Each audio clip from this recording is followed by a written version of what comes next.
Баршаңызға сәлем достар. Біз бүгін қытырлақ вафли дайындайтын боламыз.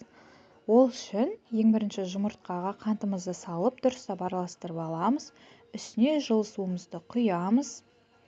Көпіршітіп, дұрыстап араластырамыз, кезек-кезекпен құйып. Миксермен де араластырсаңыздар болады, өз еркілеріңізде.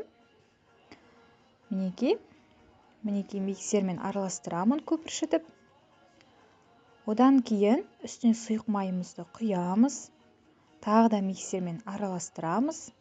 Енді ұнымызды қасықтап, жаймендеп салып бастаймыз.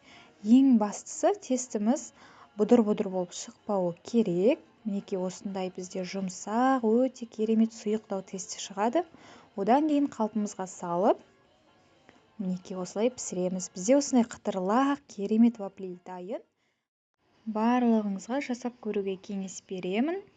Сіздерде бұдан да керемет шығады. Бастысы осындай тестімен жасасаңыздар, барлығы да ойдағыдай болады.